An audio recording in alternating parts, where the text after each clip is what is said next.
ನೋಡಿ ಸರ್, ತಲೆ ಕೆಡ್ಸ್ಕೋಬೇಡಿ. ದುಡ್ಡಿನ ಬಗ್ಗೆ ಅದೆಷ್ಟಾರ ಆಗ್ಲಿ, ಮನೆ ಮಠ ಎಲ್ಲ ಮಾರ್ಬಿಡ್ತೀನಿ.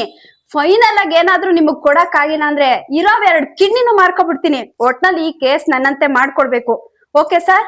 ಸರಿ ಸರ್, ನಾಳೆ ಎಲ್ಲ ಫೈಲ್ ಎಲ್ಲ ಎತ್ಕೊಂಡ್ ಬರ್ತೀನಿ. ಅದೇನಾದ್ರೂ ಆಗ್ಲಿ ಸರ್, ನನಗಂತೂ ಆಗ್ತಿಲ್ಲ, ನಿದ್ದೆ ಬರ್ತಿಲ್ಲ ಸರ್. ಅವಳ ನಾನ ನೋಡೇ ಬಿಡ್ಬೇಕು ಸರ್. ಏನ್ ಮೇಡಮ್ ಅಷ್ಟು ಕಿರ್ಚಾಡ್ತಿದ್ದಾರೆ ಫೋನಲ್ಲಿ? ಅಯ್ಯೋ ಏನ್ ಮಾಡೋದಮ್ಮ, ನೀನು ಸ್ವಲ್ಪ ಬುದ್ಧಿವಾದ ಹೇಳೋಗಮ್ಮ. ಮಾತಾಡ್ತಿದ್ದೀರಾ ಇಷ್ಟು ಜೋರಕ್ಕೆ? ಮ್ಯಾಮ್, ಯಾವಳ ಒಬ್ಳು ನನ್ ಮೇಲೆ ಕೇಸ್ ಫೈಲ್ ಮಾಡಿದಾಳೆ, ಕೋರ್ಟ್ ಅಲ್ಲಿ ಕೇಸ್ ಹಾಕಿದಾಳೆ, ನೋಟಿಸ್ ಬಂದಿದೆ. ಏನ್ ಮಾಡೋದೋ ಗೊತ್ತಿಲ್ಲ ಮ್ಯಾಮ್. ಸುಮ್ನೆ ಛೇ. ಏನಕ್ಕೆ ಮ್ಯಾಮ್, ಏನ್ ಕೇಸ್ ಹಾಕಿದ್ದಾರೆ? ಅಯ್ಯೋ ಮ್ಯಾಮ್, ಆಲ್ರೆಡಿ ಒಂದು 3-4 ವರ್ಷದಿಂದ ಅವಳ ಹತ್ರ ಒಂದ್ ಸ್ವಲ್ಪ ದುಡ್ಡು ಇಸ್ಕೊಂಡಿದ್ವಿ.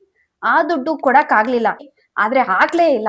ಅದಕ್ಕೆ ನೀನ್ ಯಾವ್ದು ಕೊಡ್ಬೇಕಾಗೇ ಇಲ್ಲ, ನಿನ್ ಯಾವ್ದು ಏನು ಇಲ್ಲ ಅಂತ ಹೇಳ್ಬಿಟ್ಟು ನಾನ್ ಸ್ವಲ್ಪ ಜಗಳ ಮಾಡಿ ಅವಳ ಹತ್ರ ಸಿಕ್ಕಾಬಟ್ಟೆ ಅವಳ ಬಗ್ಗೆ ಕೆಟ್ಟದಾಗೆಲ್ಲ ಅಪಪ್ರಚಾರ ಮಾಡಿ ಸ್ವಲ್ಪ ಅವಳನ್ನ ಮೂಲೆ ಕೂರ್ಸ್ಬಿಟ್ಟಿದೆ. ಅಲ್ಲಿ ನೋಟಿಸ್ ಕಳ್ಸಿದಾಳೆ.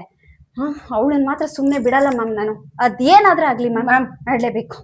ಅಲ್ಲ, ಅವ್ರು ಕೊಟ್ಟಿರೋ ದುಡ್ಡು ನಿಜ, ನೀವ್ ಈಸ್ಕೊಂಡಿರೋದು ನಿಜ. ನೀವು ಕೊಡಲ್ಲ ಅಂತ ಹೇಳ್ಕೊಂಡು ಕೇಸ್ ಹಾಕೊಂಡು ಹೋದ್ರೆ ನಿಮ್ಗೆ ಇಲ್ಲಿ ಟೈಮು ವೇಸ್ಟು, ಆ ಕಡೆ ಲಾಯರ್ ಫೀಸ್ ಕೊಡ್ಬೇಕು, ಕೋರ್ಟ್ಗೆ ಹೋಗ್ಬೇಕು. ನೀವಿರೋ ಈ ಬಿಸಿನಲ್ಲಿ ಸುಮ್ನೆ ಏನಕ್ಕೆ ಊರಲ್ಲಿ ಹೋಗೋ ಮಾರಿನ ಕರ್ಕೊಂಡು ಮನೆಯಲ್ಲಿ ಕುಡ್ಸ್ಕೊಂತೀರಾ? ಅವ್ರ ದುಡ್ಡು ಯಾವತ್ತಿದ್ರು ನೀವು ಕೊಡ್ಲೇಬೇಕು. ಕೊಟ್ಬಿಟ್ಟು ಕ್ಲಿಯರ್ ಮಾಡ್ಕೊಳ್ಳಿ.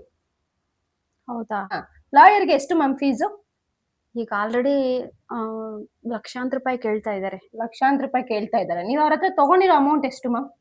ಅವ್ರಿಗೆ ನಾನು ಕೊಡ್ಬೇಕು ಮಿನಿಮಮ್ ಅಂದ್ರೆ ಒಂದು 4 ಮೇಲೆ ಇದೆ. 4 ಲಕ್ಷ ಮೇಲೆ ಇದೆ. ಲಾಯರ್ಗೆ 1 ಲಕ್ಷ, ಮತ್ತೆ ಆ ಕೇಸ್ ನಡೆಸಕ್ಕೆ ಅದು ಇದು ಆಳು ಮೂಳು ಅಂತ ಹೇಳ್ಕೊಂಡು 2 ಲಕ್ಷ ತನಕ ಅಲ್ಲೇ ಹೊರಟೋಗುತ್ತೆ. ಅದು ಏನಿದೆ ಅದು ಕ್ಲಿಯರ್ ಮಾಡ್ಕೊಳ್ಳಿ ಮ್ಯಾಮ್. ನೀವಿರೋದು ಹುಲಿ ತರ ಇದ್ದೀರಾ, ಇಲಿ ಜೊತೆ ಹೋಗಿ ಕಚ್ಚಾಡ್ಬೇಕಾ ನೀವು? ಹೇಳಿ. ಹೌದು ಮ್ಯಾಮ್, ಅದೇನಿದೆ ದುಡ್ಡು ಅವಳ ಮಕ್ಕದ ಮೇಲೆ ಬಿಸಾಕ್ಬಿಟ್ರೆ ಅವಳಿಗೂ ನನಗೂ ಏನು ಇರಲ್ಲ. ಆಮೇಲೆ ಏನ್ ಮಾತಾಡ್ತಾಳ ಅವಳು? ಏನು ಮಾತಾಡಕ್ಕೂ ನನ್ನ ಹತ್ರನು ದುಡ್ಡು ಇಸ್ಕೊಂಡಿದ್ದೀರಾ, ಇವತ್ ಕೊಡ್ತೀನಿ ನಾಳೆ ಕೊಡ್ತೀನಿ ಅಂತಿದ್ದೀರಾ. ಇದೆಲ್ಲ ಬೇಡ ಮ್ಯಾಮ್. ಏನಿದೆ ಅವ್ರಿಗೆ ಕೂತ್ಕೊಂಡು ಪರಿಹಾರ ಮಾಡ್ಕೊಬಿಡಿ. ಓಕೆನಾ? ಸೊ ನಿಮ್ಮಿಷ್ಟ ಮ್ಯಾಮ್, ನಾನು ಹೇಳೋದು ಹೇಳಿದ್ದೀನಿ, ಏನ್ ಮಾಡ್ತೀರಾ ನೋಡಿ. ಸರಿ, ನಮ್ಮ ಮ್ಯಾಮ್ ಹೇಳ್ದಂಗೆ ಮಾಡೋಣ. ಕೋರ್ಟು ಕೇಸ್ ಅಂತ ಹೋದ್ರೆ ಮನೆ ಮಠ ಎಲ್ಲ ಹೋಗುತ್ತೆ. ಈ ಕಡೆ ನನ್ನ 2 ಕಿಡ್ನಿನೂ ಹೋಗ್ಬಿಡುತ್ತೆ. ಬೇಡಪ್ಪ, 2 ಕಿಡ್ನಿ ಇದ್ರೆ ಮುಂದೆ ಅವಳು ಹೆಂಗಿರ್ತಾಳೆ ಅಂತನಾದ್ರೂ ನೋಡ್ಬೋದಲ್ಲ.